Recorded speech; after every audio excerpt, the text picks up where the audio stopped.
आज का हमारा lecture thin walled pressure vessels का है।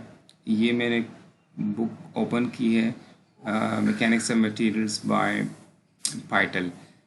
चैप्टर 8 है stresses due to combined loadings, और उसमें ये इंट्रोडक्शन को छोड़ के मैं ये यहाँ से स्टार्ट कर रहा हूँ। 8.2 thin walled pressure vessels.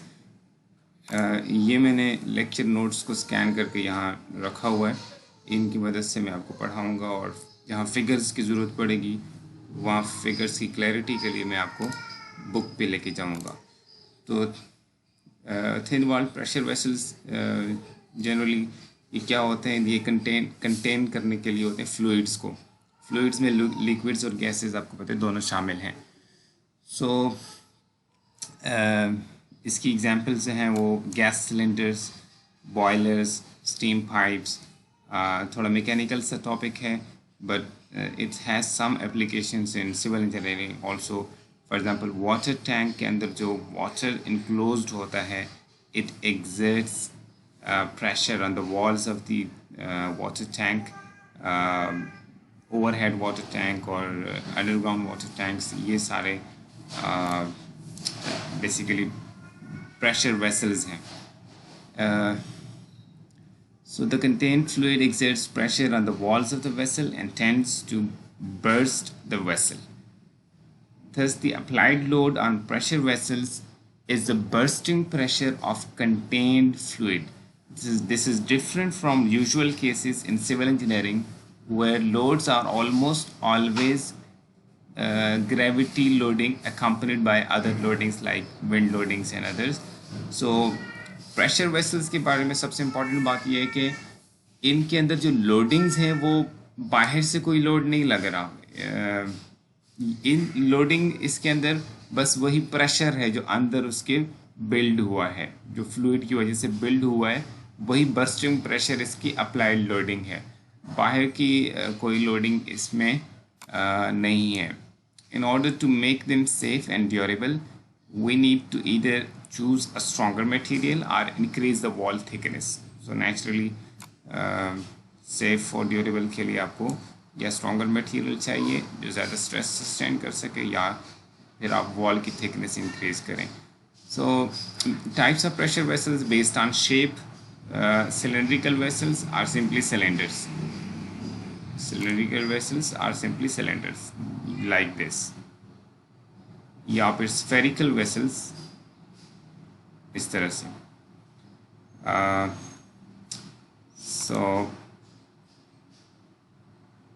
So based on shape, we can say we have either cylinders or spheres. ये मैंने पहले बात कर ली एग्जाम्पल्स की। सिलेंड्रिकल वेसल्स या इवन स्फेरिकल वेसल्स, दोनों को, यहाँ मैंने सिर्फ सिलेंड्रिकल वेसल्स लिखा है, लेकिन दोनों को हम क्लासिफाई जब करें तो एक और क्राइटेरिया भी, एक तो शेप की बेस पे है, एक और क्राइटेरिया है based on how thick the walls are compared to their radius. What I mean by that, we have thin cylinders and thick cylinders. Thin cylinder किसको कहेंगे? RI, इंटरनल रेडियस जिसका 10 times thickness से greater हो, या आप कह लें कि जिसकी thickness 1/10 of radius, internal radius से कम हो। और थिक सिलेंडर जिसमें इंटरनल रेडियस 10 टाइम्स थिकनेस से कम हो, या आप दूसरे वर्ड में कह लें जिसकी थिकनेस 1/10 ऑफ इंटरनल रेडियस से ग्रेटर हो। यानी इनकी वॉल से अगर सिंपल वर्ड्स में बात करें तो इस थिन सिलेंडर्स में wall thickness compare to internal radius बहुत कम होती है, इसलिए हम इसको थिन सिलेंडर्स कह रहे हैं। और थिक सिलेंडर्स में वॉल थिकनेस इंटरनल रेडियस के मुकाबले में इतनी कम नहीं होती, कंपेरेबल आप कह सकते हैं होती, कंपेरेबल तो नहीं लेकिन ज़्यादा कम नहीं होती, थिकनेस सफिशेंट होती है इनमें। सो इंटरनल डायमीटर RI और T फॉर वॉल थिकनेस। हम अपने डिस्कशन में थिन सिलेंडर्स की डिस्कशन में इसके बाद जब भी इंटरनल, सॉरी ये मैंने इंटरनल डायमीटर लिखा हुआ है, ये इंटरनल रेडियस है, I am sorry, this is internal radius. अपने डिस्कशन के अंदर थिन सिलेंडर्स के अंदर चूँकि इनकी थिकनेस कम होती है कंपेयर टू द रेडियस, तो थिन सिलेंडर्स के केस में हम एक ही डायमेंशन यानी आउटर रेडियस का टर्म नहीं यूज़ करेंगे, हम एक ही टर्म ऑफन यूज़ करेंगे आर आई, जिसको हम सिंपली आर से भी रिप्रेजेंट, यानी जब हम थिन सिलेंडर्स के केस में आर का वर्ड यूज़ करेंगे तो उससे हमारी मुराद आर आई इंटरनल रेडियस होगा। Characteristics slash assumptions for thin cylinders. आज हम सिर्फ थिन सिलेंडर्स को कवर कर रहे हैं, थिक सिलेंडर्स को हम अलग से कवर करेंगे।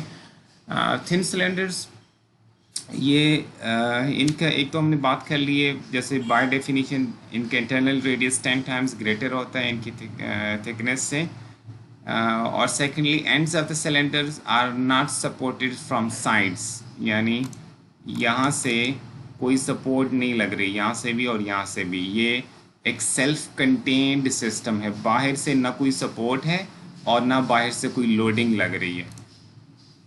Thirdly, atmospheric pressure is taken as the reference pressure, यानी जिसको आप एटमॉस्फेरिक प्रेशर को जब आप रेफरेंस प्रेशर यानी एटमॉस्फेरिक प्रेशर को हम ज़ीरो प्रेशर लेंगे, एटमॉस्फेरिक प्रेशर से बियॉन्ड, इससे ऊपर जो प्रेशर होगा उसको हम काउंट करेंगे, जिसको हम गेज प्रेशर शायद बोलते हैं, यानी हम एब्सोल्यूट प्रेशर नहीं लेंगे इस सारे डिस्कशन में, हम एटमॉस्फेरिक प्रेशर को हम रेफरेंस लेके उससे बियॉन्ड जो प्रेशर होगा उसको काउंट करेंगे, यानी गेज प्रेशर लेंगे।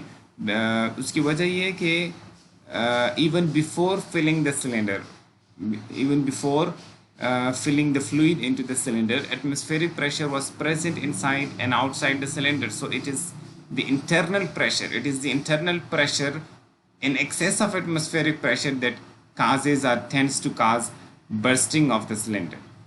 तो एटमॉस्फेरिक प्रेशर तो अंदर भी मौजूद है सिलेंडर के और बाहर भी मौजूद है, so that's not actually causing the failure, so we are interested in that pressure in excess of atmospheric pressure which is responsible for causing the failure of the cylinder.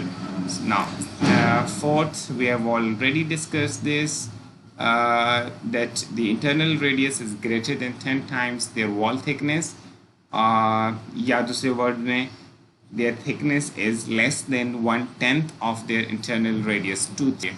So radial stress is much lesser than the other two stresses, which is what we are going to discuss actually, but अभी मैंने नाम ले लिया सिर्फ sigma hoop stress या circumferential stress भी इसको कहते हैं, एंड लॉन्गिट्यूडनल स्ट्रेस। ये क्या होते हैं ये भी हम डिस्कस करने लगे हैं। So radial stress, the point was that the radial stresses can be ignored, ये हम बात कर रहे थे। Sigma on the inner surface and sigma on the outer surface differ by very small value. Anyways, stresses in thin cylinders, longitudinal stresses. So ये जो हमने बात कर ली है कि दो तरह के स्ट्रेसेस हैं, एक सिग्मा हुप है या सिग्मा सर्कमफ्रेंशियल जिसको कहते हैं, और सिग्मा लॉन्गिट्यूडनल है। So what are the stress, how can we calculate the stresses? Stresses in thin cylinders में हम फर्स्ट डिस्कस कर रहे हैं लॉन्गिट्यूडनल स्ट्रेसेस को। लॉन्गिट्यूडनल स्ट्रेसेस से हमारी क्या मुराद है? अगर ये एक सिलेंडर है और इसके अंदर प्रेशर है फ्लूइड का, अब वो जो फ्लूइड का प्रेशर है वो दो तरह के एक्शन काज कर रहा है। एक एक्शन उसका ये है कि ये जो वॉल्स हैं दो, यानी ये वाले जो एंड्स हैं, इन एंड्स को वो फर्दर अपार्ट पुश कर रहा है, यानी जिसकी वजह से इस सिलेंडर की लेंथ बढ़ेगी, यानी इस सिलेंडर की दो जो एंड्स हैं इनको फर्दर अपार्ट पुश करने की वजह से इसकी जो वॉल है ये इस डायरेक्शन में लॉन्गिट्यूडनल डायरेक्शन में खींचेगी, जिसकी वजह से अगर आप कोई एलिमेंट कंसिडर करें तो उसमें ये लॉन्गिट्यूडनल डायरेक्शन में जो टेंसाइल स्ट्रेस है वॉल के अंदर वो प्रोड्यूस हो रही है, जिसको हम सिग्मा लॉन्गिट्यूडनल कह रहे हैं। यानी जो अगर आप इस तरह से यहाँ पे अगर आप एक कट लें, एक ही कट, ये जैसे आपको नज़र आ रही है, ये एक कट अगर आप लें और लेफ़्ट सेगमेंट को या राइट सेगमेंट को सेपरेट कर दें, FBD ड्रॉ कर लें, तो आपको इस तरह से ये शो होगी। ये नहीं, आपके पास लेफ़्ट सेगमेंट आ गया और उस लेफ़्ट सेगमेंट के साथ अंदर जो फ्लूइड है, यानी वो फ्लूइड भी आपने सेपरेट कर दिया। फ्री बॉडी डायग्राम में फ्लूइड भी इंक्लूडेड है। इसमें अब ये हम आगे डिस्कस करने जा रहे हैं कि बुक में पहले इस वाले को डिस्कस किया गया है सर, हुप स्ट्रेसेस को, लेकिन मैं पहले लॉन्गिट्यूडनल को कर रहा हूँ कि नोट्स में मैंने लॉन्गिट्यूडनल को पहले लिखा हुआ है। सो डजंट मैटर। ये हमने रेडियस के अलॉन्ग, यानी ये से एक क्रॉस सेक्शन जिस तरह से हम काटते हैं उस तरह से एक सेक्शन काटा हुआ है। अच्छा, इस सेगमेंट के ऊपर FBD के ऊपर कौन कौन सी फोर्सेस लग रही हैं? एक वो वॉल चूँकि खिंचाव में थी तो ये एक टेंसाइल स्ट्रेस लगेगी, ये ऑल ओवर द वॉल ये टेंसाइल स्ट्रेस आपको शो होती नज़र आ रही है। यही tensile stress basically longitudinal stress हम इसी को कह रहे हैं, सिग्मा L। और ये अंदर जो ब्रैकेट में लिखा हुआ है इसको मैं एक्सप्लेन करता हूँ। ये वो एरिया है जिसके ऊपर ये स्ट्रेस लग रही है, यानी ये जो वॉल आपको नज़र आ रही है इस वॉल का एरिया, सिर्फ इस वॉल की एरिया की बात हो रही है। I am coming back to this area in a while. दूसरी जो फोर्स है वो प्रेशर है, फ्लूइड प्रेशर है जो इसके ऊपर लग रहा है। ज़ाहिर है फ्लूइड प्रेशर इस साइड को इस तरफ पुश कर रही थी और दूसरी साइड को इस तरफ पुश कर रही थी, जिसकी वजह से ये वॉल में खिंचाव आ रही थी। तो ये प्रेशर इस तरफ है और उसको रेजिस्ट करने के लिए यहाँ पे ये वॉल में टेंसाइल स्ट्रेस प्रोड्यूस हो रही है। सो ये जो प्रेशर है ये किस जगह पे लग रहा है? वॉल के ऊपर तो ज़ाहिर फ्लूइड नहीं है, यानी वॉल को तो नहीं वो पुश कर सकती, वॉल के अंदर फ्लूइड है ना। तो इंटरनल जो रेडियस है उसके करस्पॉन्डिंग जितना एरिया बनता है internal, pi are square, r for internal radius, pi are square जो एरिया है उसके ऊपर जो P लग रहा है वो उसके ऊपर ये P लग रहा है। सो ये फोर्स अगर हम बनाना चाहें उस प्रेशर से, so pressure multiplied by area on which this pressure is acting, pi are square, r for internal radius. दूसरे जो एज अ रेजिस्टेंस प्रोड्यूस हो रही है फोर्स, वो stress, longitudinal stress multiplied by area on which this longitudinal stress is acting। ये जो area है 2 pi r bar into T, इस एरिया की दो डायमेंशंस हैं। एक ये अलॉन्ग सर्कमफेरेंस है, यानी एरिया की दो डायमेंशंस होती हैं प्लेनर ऑब्जेक्ट की, एक डायमेंशन ये सर्कमफेरेंस है। अब सर्कमफेरेंस कौन सी हम कंसिडर करेंगे? इंटरनल रेडियस के करस्पॉन्डिंग या एक्सटर्नल यानी आउटर रेडियस के करस्पॉन्डिंग? इनकी एवरेज के करस्पॉन्डिंग जो मीन रेडियस हमने ले लिया ताकि हम जो एरिया है वो कैलकुलेट कर सकें। एक तरीका ये मैं अभी शो करने लगा आपको कि हमने ये कैसे वर्कआउट किया है, 2 pi r bar into T। Let me show you किस तरह से ये एरिया आता है। एग्जैक्ट मैं कैलकुलेशन कर रहा हूँ इस वक्त यहाँ पे, यानी जो एग्जैक्ट मैंने लिखा है, लेकिन बेसिकली ये इसका मतलब है कि how do we actually reach this area. ये 2 pi r bar into T, ये एरिया हमारे पास कैसे आ जाता है? एक्चुअली अगर आप देखें pi r outer square minus r inner square, pi r outer square outer radius के करस्पॉन्डिंग एरिया बनता है और pi r inner square inner radius के करस्पॉन्डिंग इसका एरिया बनता है। तो इनका जो डिफरेंस है वो बेसिकली वॉल का एरिया है। r आउटर को मैंने लिख दिया r इनर प्लस T और बाकी एज इट इज़ लिख दिया। अब मैं a plus b whole square के मुताबिक इसको ओपन किया, यहाँ तक 3 ये नज़र आ रहे हैं, are I square plus T square plus 2r i into T minus are I square. तो आर आई स्क्वायर के साथ कैंसिल हो गया, रिमेनिंग मेरे पास 2r i t ये और प्लस टी स्क्वायर ये मेरे पास आ गया। मैं यहाँ से t कॉमन लेता हूँ तो मेरे पास 2r i प्लस टी रह जाता है, 2r i प्लस टी। और अगर मैं t भी यहाँ से कॉमन लेना चाहूँ तो मैं यहाँ पे सॉरी टी मैंने कॉमन ले लिया तो मेरे पास 2r i प्लस टी रह गया। और अगर मैं फर्दर यहाँ से 2 कॉमन लेना चाहूँ तो ये 2 पाई टी और अंदर रह जाएगा r i plus T by 2। या बेसिक मैथमेटिक्स से you can understand very easily. अब ये r i plus T by 2 ये क्या चीज़ है? r i plus T by 2 will become equal to mean radius. r i plus full t, r outer बन जाता है, और r i plus half t अगर आप करें तो ये मीन रेडियस बन जाएगा, यानी मिड थिकनेस तक का रेडियस। r एवरेज आप उसको कह लेंगे, r बार कह लें। सो 2 pi r bar into T, this is the area on which the longitudinal stress is acting.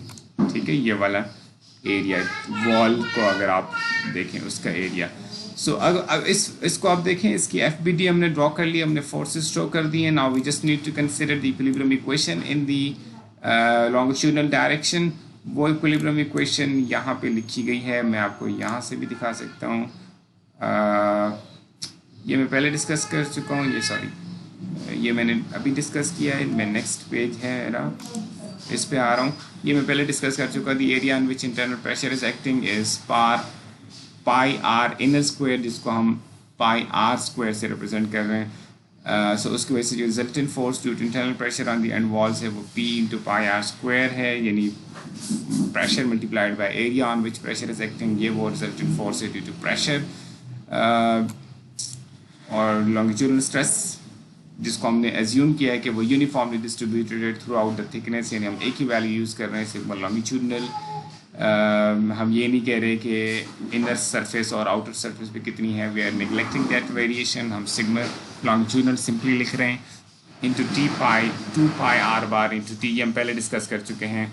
Equilibrium in longitudinal direction requires that sigma longitudinal into 2 pi r bar into t minus p pi r square. This is what we are discussing. ये जो let's say हम rightward forces को अगर positive लेते हैं तो ये जो सिग्मा लॉन्गिट्यूडनल वाली फोर्स है ये राइट पॉजिटिव हो जाएगी और दूसरी नेगेटिव हो जाएगी, या हम जो भी कर लें ये इस तरह से इक्वेशन बन जाएगी। Sigma longitudinal into T pi are bar into T minus P into pi are square equal to zero. हमने बस यहीं पे इसलिए फिनिश कर दी इक्वेशन के although self weight of the fluid और self weight of the vessel भी फोर्सेस एक्सर्ट कर रहे हैं, but we are neglecting those forces because those are small, much smaller compare to the other forces in the equation. So sigma longitudinal into 2 pi are bar t my अगर आप इसको rearrange कर लें, this is simple enough. Sigma longitudinal will become equal to p r square divided by 2 r bar into t. इसको आप further लिख सकते हैं p r square into t 2 t r bar की जगह अगर मैं लिख दूँ आर प्लस टी बाई 2 तो ये बन जाएगा, यहाँ से मैं आर कॉमन ले सकता हूँ, इसको मैंने एज इट इज़ लिख दिया 2 t r bar 2 t r r मैंने बाहर निकाला है तो 1 प्लस टी बाई 2 आर रह जाएगा। और इसको अगर मैं अलग करके लिखूँ अब मैं आर स्क्वायर और आर ये स्क्वायर ख़त्म हो जाएगा, ये आर कैंसिल हो गया, p r by 2 t into ये वाला factor 1/1 plus T by 2 r. ठीक है, इस फैक्टर को मैंने अलग से लिख दिया। अब मैं ये डिस्कस करने जा रहा हूँ कि ये मैंने इक्वेशन उसी को रिप्रोड्यूस कर दिया जो बॉटम ऑफ द पेज के ऊपर आई थी। ये जो फैक्टर है पूरा factor this is approximately equal to 1 considering that r is greater than 10t। Just to give you an idea of how it works, अगर हम r equal to 10t consider कर लें और यहाँ पुट कर दें इस रेशो को 1/1 plus t by 2 r is equal to 0.95, क्योंकि अगर आपके पास r इक्वल टू 10t है तो आपके पास basically t over r will be 0.1, t over r की जगह 0.1 आप पुट करेंगे और 1/2 इसके साथ आएगा अगेन, देन इसको जब आप एवेल्यूएट कर लें तो ये आपके पास 0.95 आ जाएगा।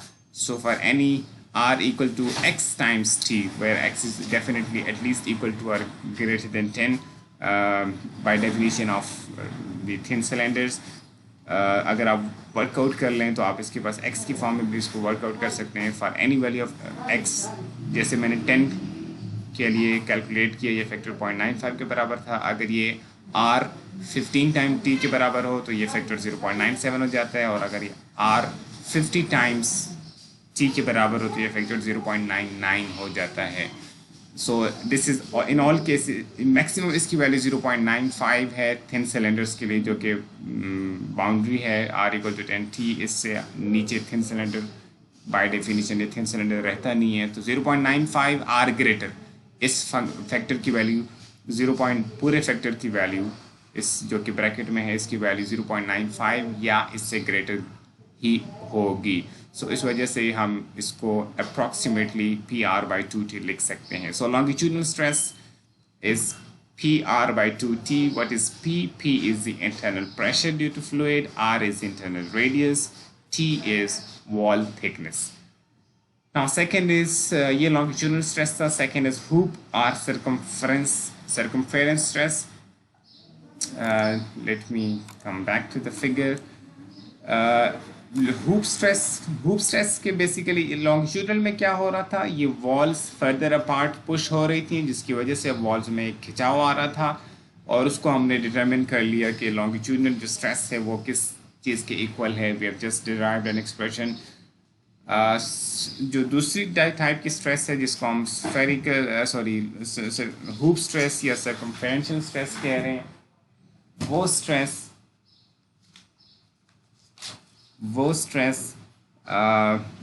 उसको ज़रा फील करने के लिए मैं आपको बता रहा हूँ. उस स्ट्रेस की वजह से हुप स्ट्रेस या सर्कमफेरेंशियल स्ट्रेस की वजह से हो क्या रहा है, उसकी वजह से ये जो इसका डायमीटर है ये बढ़ेगा, यानी ये जिसको आप कहते हैं फूलेगा, इसका ये इफ़ेक्ट होगा, यानी जिसकी वजह से आप फील कर सकेंगे कि इसकी जो वॉल है वो बर्स्ट होने की टेंडेंसी रख रहा है, यानी वॉल्स जो है वो फर्दर अपार्ट पुश हो रहे हैं.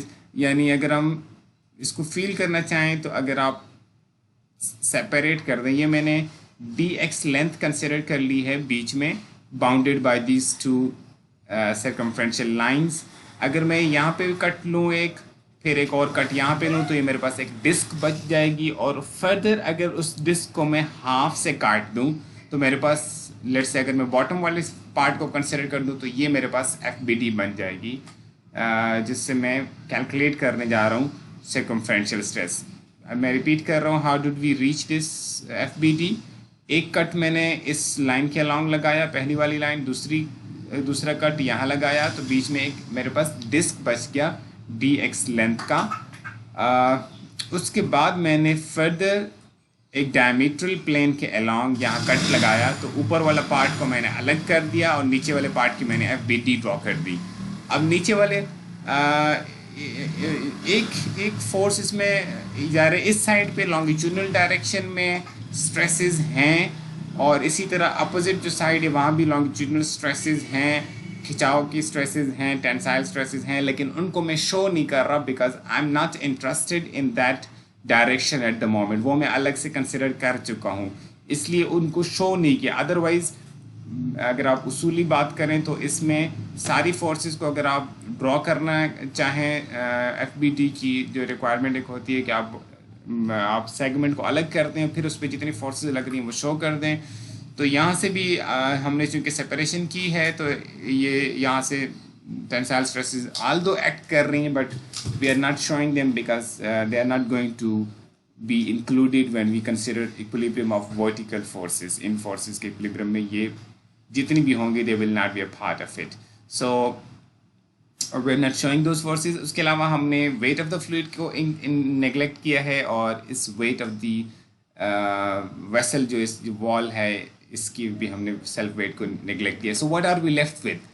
Again हमारे पास एक force है जो fluid की वजह से लग रही है और एक force है which is trying to push this part downward और जिसकी वजह से ये वॉल को रेजिस्टेंस डेवलप करनी होगी कि वो अटैच रहे ऊपर वाले पार्ट के साथ. ठीक है, ये फ्लूइड इसको इस तरफ पुश कर रहा है and this wall is responsible to develop enough resisting stress perpendicular to the wall so that it remains intact with the upper part. So ये जो P है इट इज़ एक्टिंग, ये हमने फ्री बॉडी डायग्राम पहले भी जैसे draw की थी. Fluid is a part of FBD. Again cut के अंदर हमने जो सेगमेंट लिया वो फ्लूइड भी हमारे साथ ही आया है. तो फ्लूइड जो है इट इज़ एक्टिंग, उसका P जो है एक्ट कर रहा है ऑन दिस रेक्टेंगुलर एरिया, एक डायमेंशन तो उसकी ये dx है जितनी लेंथ का हमने सेगमेंट लिया हुआ है.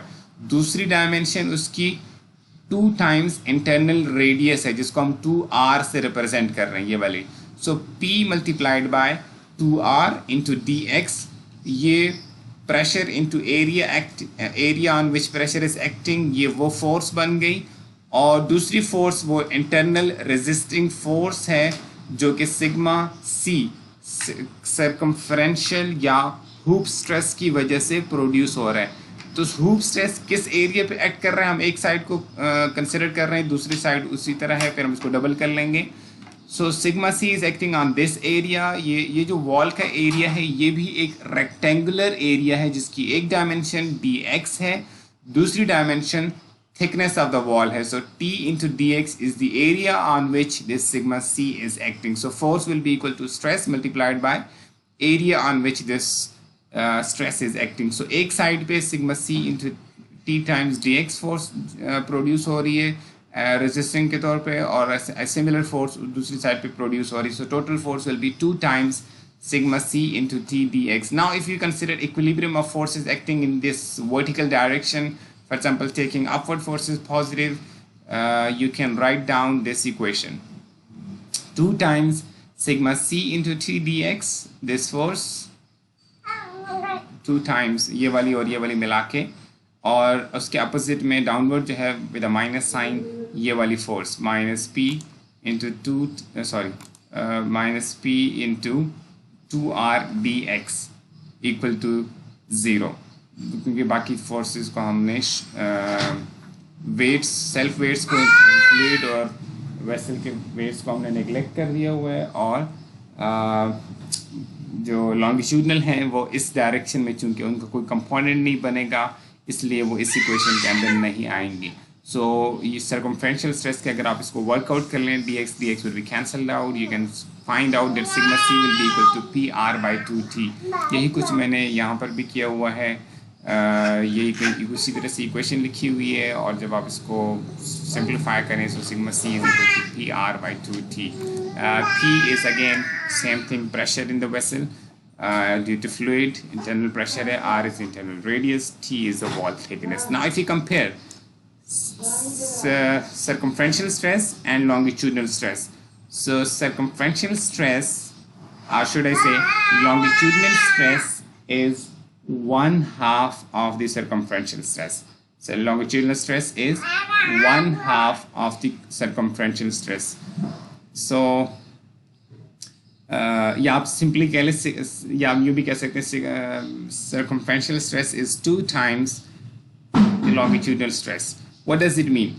अगर इस मटेरियल का एक, ये भी टेंसाइल स्ट्रेस है, ये भी टेंसाइल स्ट्रेस है, both are same natures of stresses.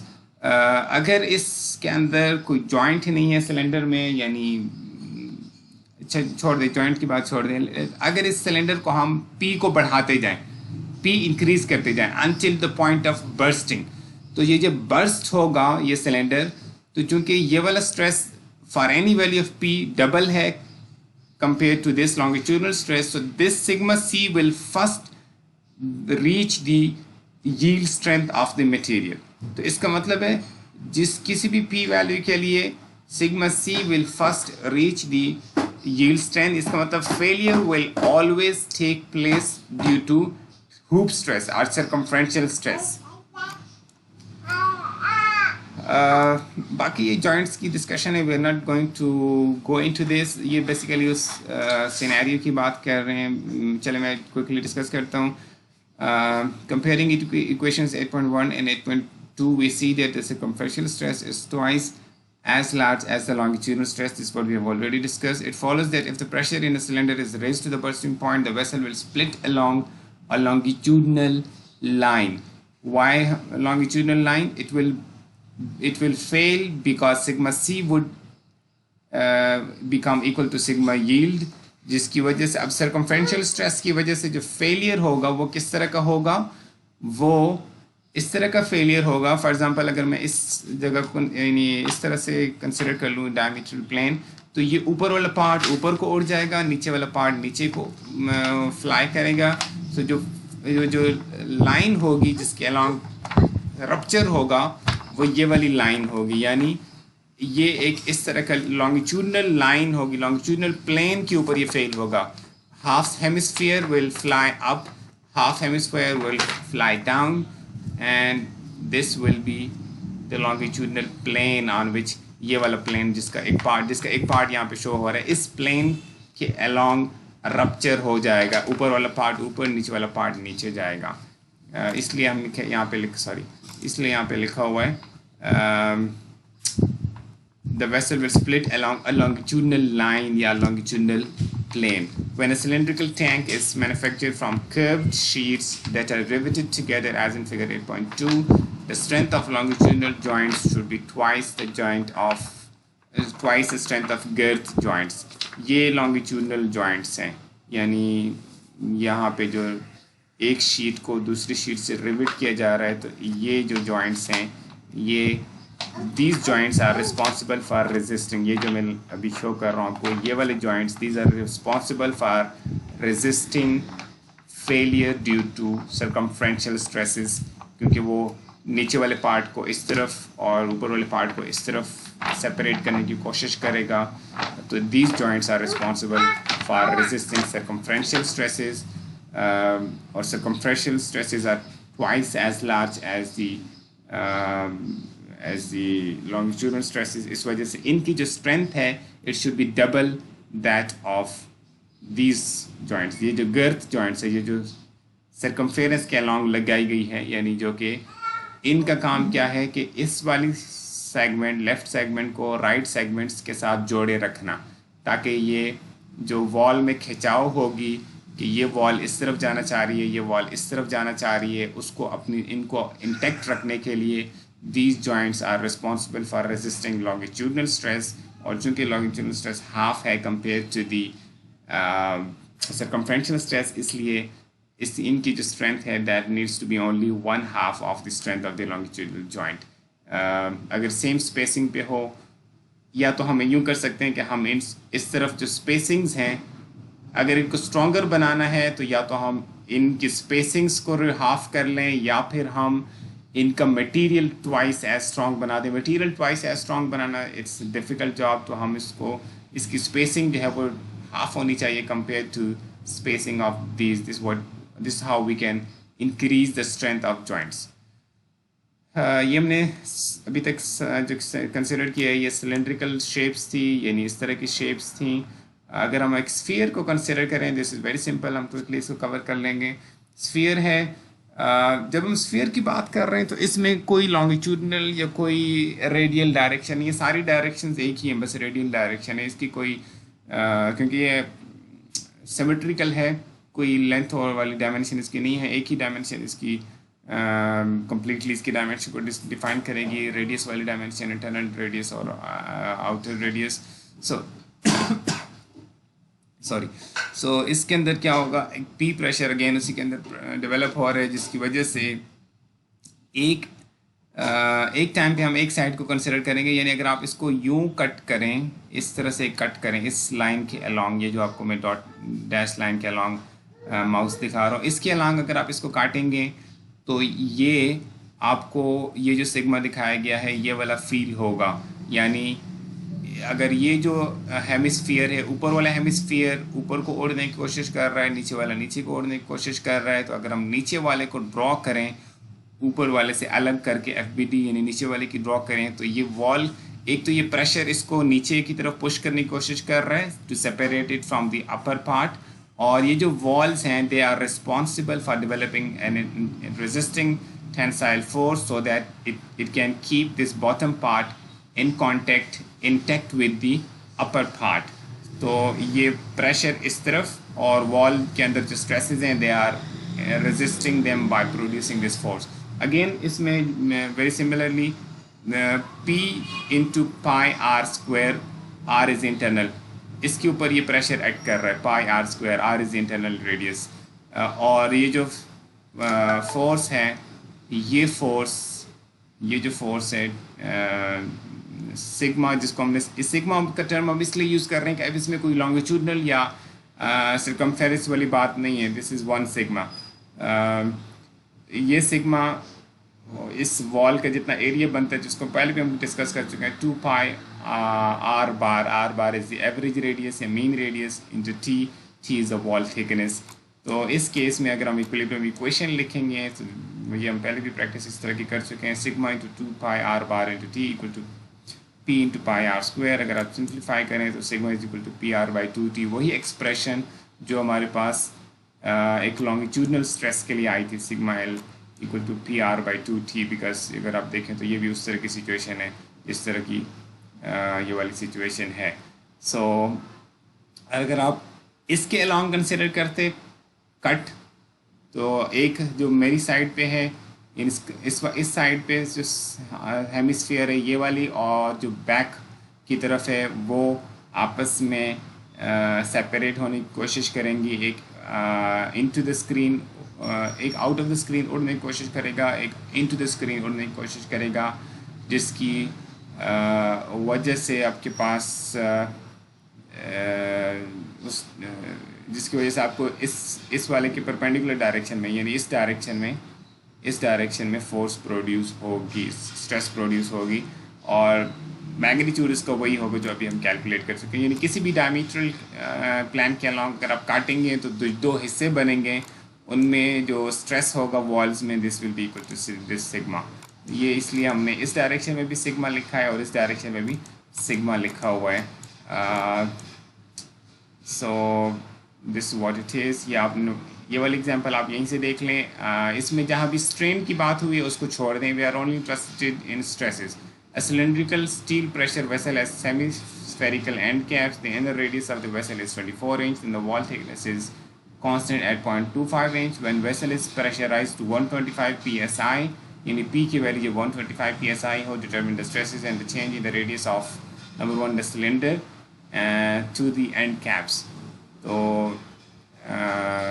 Cylinder और एंड कैप्स के जो है ना, determine the stresses and the change in the radius of the cylinder. हम सिर्फ स्ट्रेसेस को कर रहे हैं, change in the radius of the cylinder यानी जो कि स्ट्रेन के साथ एसोसिएटेड है उसको हम नहीं अब कंसिडर कर रहे। We are not taking them, ये आपके कोर्स में इंक्लूडेड नहीं है, सिर्फ स्ट्रेसेस आपके कोर्स में इंक्लूडेड है। लेट्स एंड कैप्स के अंदर हम नहीं कंसिडर कर रहे, एंड कैप्स हमने अलग से नहीं पढ़ा, यहाँ पे जस्ट एग्जाम्पल में वो डिस्कस कर रहे हैं। सो हम सिर्फ कैलकुलेट कर रहे हैं determine the stresses in the cylinder. दो तरह की स्ट्रेस, सर्कमफ्रेंशियल और लॉन्गिट्यूडनल। यहाँ तक आपका क्वेश्चन ख़त्म हो गया। ये जो दो आंसर्स हैं इट्स वेरी सिंपल, बस P की वैल्यू पुट करें 125, R की वैल्यू कीप दी यूनिट्स का ख्याल रख के आप फाइंड करें। ये 12,000 तो ये उसका half 6,000 PSI। Forget about the rest.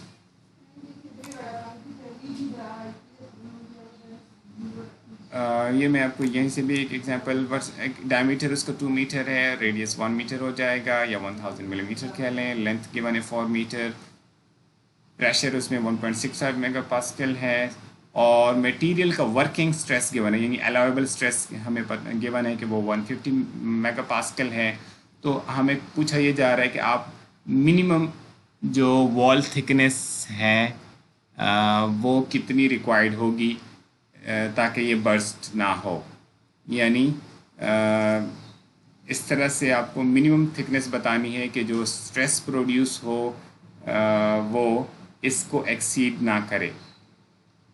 सो हमारे पास दो तरह की स्ट्रेसेस हैं, sigma C equal to PR/T और सिग्मा लॉन्गिट्यूडनल PR/2T।